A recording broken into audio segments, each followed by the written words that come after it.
В декабре под занавес года столетия образования ЯССР в обеих палатах Федерального собрания в Москве состоятся Дни Якутии. Айсан Николаев в ходе рабочей встречи с сенатором Александром Акивом отметил, что основное внимание власти Якутии уделят подготовке пленарного заседания Совета Федерации.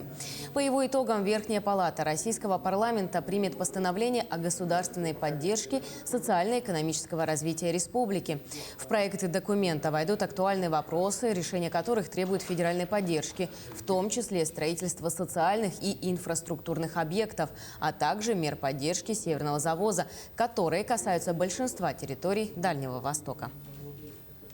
Мы должны принять соответствующее постановление Совета Федерации по социально-экономическому развитию республики на перспективу на 5 лет, и потому это постановление мы должны подготовить очень